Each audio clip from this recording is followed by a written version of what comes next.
Hello friends, fertility ടോക്സിലേക്ക് എല്ലാവർക്കും സ്വാഗതം. Pregnancy test ചെയ്യുന്നതിന് മുന്നേ തന്നെ, അതായത് പീരിയഡ്സിൻ്റെ ഡേറ്റ് മിസ്സാകുന്നതിന് മുന്നേ തന്നെ ഉണ്ടാകാൻ സാധ്യതയുള്ള കുറച്ച് പ്രഗ്നൻസി സിംറ്റംസിനെ പറ്റിയിട്ടാണ് ഇന്ന് ഞാൻ സംസാരിക്കുന്നത്. അപ്പോൾ ആദ്യമായിട്ട് എൻ്റെ ചാനൽ കാണുന്നവർ ഇതുപോലുള്ള വിവരങ്ങൾ നിങ്ങൾക്ക് കിട്ടുന്നതിനായി ചാനൽ ഒന്ന് സബ്സ്ക്രൈബ് ചെയ്തിട്ട് കണ്ടോളൂ കേട്ടോ. അതുപോലെ തൊട്ടടുത്തുള്ള ഒരു ബെല്ലൈക്കണിൽ ഓൾ ബട്ടൺ ഒന്ന് ഇനേബിൾ ആക്കി കഴിഞ്ഞാൽ ഞാനിടുന്ന ഇതുപോലുള്ള എല്ലാ ഫെർട്ടിലിറ്റി ടിപ്സും നിങ്ങൾക്ക് മിസ്സാവാതെ തന്നെ കിട്ടുന്നതാണ്.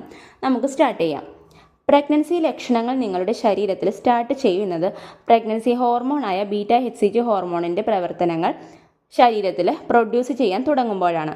അതായത് ഭ്രൂണം യൂട്രസിൻ്റെ ഭിത്തിയിൽ പറ്റിപ്പിടിച്ച് വളരാൻ തുടങ്ങുമ്പോൾ ബീറ്റ-HCG ഹോർമോണിൻ്റെ പ്രവർത്തനവും തുടങ്ങുന്നു. ഇങ്ങനെ ഈ ഒരു ഹോർമോണിൻ്റെ പ്രവർത്തനം മൂലം ചില പ്രാരംഭ ലക്ഷണങ്ങളെല്ലാം സ്ത്രീകൾക്ക് പൊതുവെ ഉണ്ടാകാറുണ്ട്. നമുക്ക് അതെന്തെല്ലാമാണെന്നുള്ളത് നമുക്കൊന്ന് നോക്കാം. ആദ്യത്തെ ലക്ഷണം എന്ന് പറയുന്നത് നിങ്ങളിൽ ഇംപ്ലാന്റേഷൻ സക്സസ്ഫുള്ളായി നടന്നു കഴിഞ്ഞതിന് ശേഷം ഉണ്ടാകുന്ന ഇംപ്ലാന്റേഷൻ ബ്ലീഡിംഗ് ആണ്. ഇത് വളരെ ചുരുക്കം സ്ത്രീകളിൽ മാത്രം കാണുന്ന ഒരു ലക്ഷണമാണ്. ഓവുലേഷൻ കഴിഞ്ഞ് ഏകദേശം 6 മുതൽ 12 ദിവസത്തിനിടയിലാണ് ഇംപ്ലാന്റേഷൻ നടക്കാറ്. 1-2 ദിവസം മാത്രമായിരിക്കും ഈ ഒരു ബ്ലീഡിങ് അല്ലെങ്കിൽ സ്പോട്ടിങ് നിങ്ങളിൽ ഉണ്ടാകുന്നത്. ചിലർക്ക് ഒരു സ്പോട്ടിങ് പോലെയും മറ്റു ചിലരിൽ വളരെ കുറച്ച് ബ്ലീഡിങ് മാത്രമായിട്ടായിരിക്കും ഈ ഒരു ഇംപ്ലാന്റേഷൻ ബ്ലീഡിങ് കാണാറുള്ളത്. പിങ്ക്, ലൈറ്റ് റെഡ്, ബ്രൗണ് എന്നിങ്ങനെയായിരിക്കും ഈ ഒരു ബ്ലീഡിങ്ങിൻ്റെ കളറ്. അടുത്തൊരു ലക്ഷണമാണ് നിങ്ങളിൽ വൊമിറ്റ് ചെയ്യാനുള്ള ആ ഒരു ടെൻഡൻസി.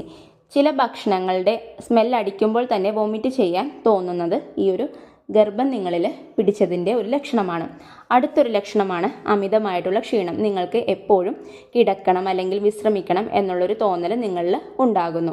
എന്തെങ്കിലും ഒരു ജോലിയിൽ ഏർപ്പെട്ടുകൊണ്ടിരിക്കുന്ന സമയമാണെങ്കിൽ അതൊന്ന് കംപ്ലീറ്റ് പോലും ചെയ്യാൻ പറ്റാത്ത രീതിയിലുള്ളൊരു ക്ഷീണം നിങ്ങൾക്ക് അനുഭവപ്പെടുന്നതും നിങ്ങളുടെ ഒരു പ്രഗ്നൻസി പോസിറ്റീവ് ആയതിൻ്റെ ഒരു ലക്ഷണമാണ്. അടുത്തൊരു ലക്ഷണമാണ് അമിതമായിട്ടുള്ള വിശപ്പ്. എത്ര ഭക്ഷണം കഴിച്ചാലും വിശപ്പ് മാറാത്ത ഒരവസ്ഥ. അടുത്ത ലക്ഷണമാണ് ബ്രസ്റ്റിനുണ്ടാകുന്ന ചേഞ്ചസ്. ബ്രസ്റ്റിൽ തൊടുമ്പോഴോ അല്ലെങ്കിൽ ഒന്ന് കൈമുട്ടുമ്പോഴോ നല്ല രീതിയിലുള്ളൊരു പെയിൻ ഉണ്ടാവുക, അതുപോലെ ബ്രസ്റ്റ് ഒന്ന് വലുതായതുപോലെ തോന്നുക, നിപ്പിളിന് ചുറ്റുമുള്ള ഏരിയോള ഒന്ന് ഡാർക്കൺ ആവുക. ഇതെല്ലാം പ്രഗ്നൻസിയുടെ പ്രാരംഭകാല ലക്ഷണമാണ്. അടുത്തൊരു ലക്ഷണമാണ് മൂഡ് സ്വിങ്സ്. ഈ ഒരു ഹോർമോൺ, അതായത് ബീറ്റ-HCG ഹോർമോൺ നിങ്ങളിൽ ഇൻക്രീസ് ചെയ്യുന്നതിൻ്റെ ഭാഗമായിട്ട് മൂഡ് സ്വിങ്സും ചില സ്ത്രീകളിൽ കാണാറുണ്ട്. അതായത് പെട്ടെന്ന് ദേഷ്യം വരിക, ഒരു കാരണവുമില്ലാതെ സങ്കടം വരിക, അതുപോലെ പെട്ടെന്ന് കരയാൻ തോന്നുക. ഇതെല്ലാം നിങ്ങളിൽ ഈ ഒരു ഹോർമോൺ വേരിയേഷൻ മൂലമുണ്ടാകുന്ന ചില അവസ്ഥകളാണ്. ഇതും പ്രഗ്നൻസിയുടെ പ്രാരംഭകാല ലക്ഷണങ്ങളാകാം. അടുത്തൊരു ലക്ഷണമാണ് വയറുവേദന. വയറിൻ്റെ ലെഫ്റ്റ് സൈഡോ അല്ലെങ്കിൽ റൈറ്റ് സൈഡോ അല്ലെങ്കിൽ പൊക്കിളിന് താഴെയോ ഒന്ന് കുത്തി വലിക്കുന്നത് പോലുള്ള പെയിൻ ഈ സമയങ്ങളിൽ സ്ത്രീകൾക്കുണ്ടാകുന്ന മറ്റൊരു ലക്ഷണമാണ്. പിന്നീട് ഉണ്ടാകുന്ന ഒരു ലക്ഷണമാണ് നടുവേദന. അതുപോലെ മറ്റൊരു സിംറ്റമാണ് മൈൽഡായിട്ടുള്ള തലവേദന. അടുത്തത് നമ്മുടെ ടേസ്റ്റിനുണ്ടാകുന്ന വ്യത്യാസമാണ്. ഒരു മെറ്റാലിക് ടേസ്റ്റ് അല്ലെങ്കിൽ ബ്ലഡിൻ്റെ ടേസ്റ്റ് പോലെയൊക്കെ തോന്നുന്നത് നിങ്ങളിൽ ആ ഒരു ഹോർമോൺ ഇൻക്രീസ് ചെയ്യുന്നതിൻ്റെ ഭാഗമായിട്ട് ഉണ്ടാകുന്ന ചില കാര്യങ്ങളാണ്. ഇതും പ്രഗ്നൻസി പോസിറ്റീവ് ആയതിൻ്റെ ഒരു ലക്ഷണമാണ്. അടുത്തൊരു ലക്ഷണമാണ് വായിൽ ഉമിനീര്.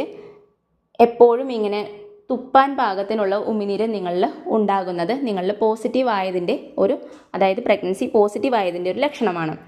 അടുത്തൊരു ലക്ഷണമാണ് വജൈനൽ ഡിസ്ചാർജിൽ ഉണ്ടാകുന്ന വ്യത്യാസം. പ്രഗ്നൻസി പോസിറ്റീവ് ആകുന്ന സമയത്ത്, അതായത് നിങ്ങളുടെ ആ ഒരു ഡേറ്റ് മിസ്സാകുന്നതിന് മുന്നേ ചില സ്ത്രീകളിൽ ഈ ഒരു ഡിസ്ചാർജിൻ്റെ അളവ് വളരെ കൂടുതലായിരിക്കും. അതുപോലെ ഇതിൻ്റെ ടെക്സ്ചറിലും കുറച്ച് വ്യത്യാസങ്ങളെല്ലാം കാണാൻ സാധിക്കും. അപ്പോൾ ഇത്രയും ലക്ഷണങ്ങളാണ് കോമൺ ആയിട്ട് സ്ത്രീകൾക്ക് ഉണ്ടാകാറുള്ള പ്രഗ്നൻസി സിംറ്റംസ് അവരുടെ ആ ഒരു ഡേറ്റ് മിസ്സാകുന്നതിന് മുന്നേ തന്നെ. അപ്പോൾ ഈ എല്ലാ ലക്ഷണങ്ങളും എല്ലാവർക്കും ഒന്നും കണ്ടു എന്നൊന്നും വരില്ല. അതുപോലെ ഈ ലക്ഷണങ്ങളൊന്നും ഇല്ല എന്ന് കരുതി നിങ്ങൾ പ്രഗ്നൻ്റ് അല്ല എന്നുമല്ല. ലക്ഷണങ്ങളൊന്നുമില്ലാതെയും പ്രഗ്നൻസി പോസിറ്റീവ് ആകുന്നവരും സക്സസ്ഫുൾ ആയിട്ട് മുന്നോട്ട് കൊണ്ടുപോകുന്നവരുമുണ്ട്. അപ്പോൾ ഇങ്ങനെ ലക്ഷണങ്ങൾ കാണുന്നവരുണ്ടെങ്കിൽ ദയവായി നിങ്ങളുടെ ബോഡി ഒന്ന് പ്രത്യേകം കെയർ ചെയ്യുക. ഇനി ലക്ഷണങ്ങളൊന്നും ഇല്ലെങ്കിൽ പോലും നിങ്ങൾ നിങ്ങളുടെ ബോഡി ഒന്ന് കെയർ ചെയ്യുക. എന്നിട്ട് നിങ്ങളുടെ ആ ഒരു ഡേറ്റ് മിസ്സാകുന്ന സമയം വരെ ക്ഷമയോടുകൂടി വെയിറ്റ് ചെയ്യുക. അപ്പോൾ യൂസ്ഫുൾ ആയി എന്ന് കരുതുന്നു ഇന്നത്തെ വീഡിയോ. യൂസ്ഫുൾ ആയിട്ടുണ്ടെങ്കിൽ എല്ലാവരിലേക്കും ഈ ഒരു അറിവൊന്ന് ഷെയർ ചെയ്ത് കൊടുക്കുക. നമുക്ക് അടുത്തൊരു യൂസ്ഫുൾ വീഡിയോയിലൂടെ വീണ്ടും കാണാം. Thank you all. ബൈ.